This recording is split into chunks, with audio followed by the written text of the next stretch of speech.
என்ன நடந்துச்சுன்னா, காக்ரோச் ஜனதா பார்ட்டின்னு ஒரு கட்சி. இந்த கட்சி வடக்குல உள்ள ஜென்சி நண்பர்கள்லாம் சேர்ந்து கண்டுபிடிச்சாங்க. இந்த கட்சி ஆரம்பிச்ச கொஞ்ச நேரத்துல இதுக்குன்னு சொல்லிட்டு தனியாக இன்ஸ்டாகிராம் அக்கௌண்ட்லாம் கிரியேட் பண்ணிட்டு பெரிய லெவலில் கொண்டு போயிட்டு இருக்கான்.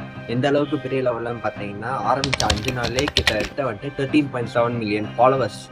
இந்த கட்சி எதனால ஃபார்ம் ஆச்சுன்னு சொல்லிட்டு தெரியும். இந்த கட்சி எந்த அளவுக்கு ஒரு பெரிய லெவல்ல ஃபார்ம் ஆயிருக்குன்னா, இதை ஹேக் பண்ணி இவங்களை அடக்கியே ஆகணும்னு சொல்லிட்டு ஒரு கும்பலை கிளம்பிட்டு இருக்கு. அது மட்டும் இல்லாம இந்த கட்சி ஆரம்பிச்ச கொஞ்ச நேரத்துல நிறைய பேர் உறுப்பினரா சேர ஆரம்பிச்சிருக்காங்க.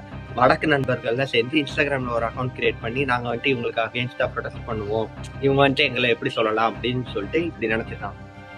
இந்த கட்சிக்கு கிட்டத்தட்ட இன்ஸ்டாகிராம்ல 8 மில்லியன் ஃபாலோவர்ஸ் இருக்கு. கரெக்டா சொல்ல போனா 8.7 மில்லியன் ஃபாலோவர்ஸ் இருக்கு.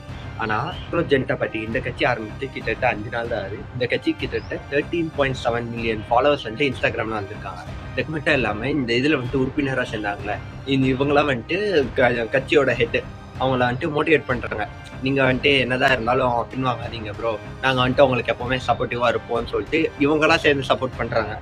இவர் தான் நம்ம இந்தியாவோட சீஃப் ஜஸ்டிஸ். இவர் என்ன சொல்லியிருக்காரு, இந்தியாவில் இருக்கிற ஸ்டூடெண்ட்ஸ்லாம் ரொம்ப லேசியானவங்க, எப்போ பார்த்தாலும் சோசியல் மீடியாவில் கண்டென்ட் போடுறது தான் அவங்களுக்கு இது இருக்கு அப்படின்ற மாதிரி பேசியிருக்காரு. இவங்கெல்லாம் காக்ரோச்சஸ் மாதிரி அப்படின்னு சொல்லிட்டு அவர் ஏதோ சொல்லியிருக்காரு போல. அந்த வீடியோ கிளிப்பை கூட பின்னாடி ஆட் பண்ணுறாரு.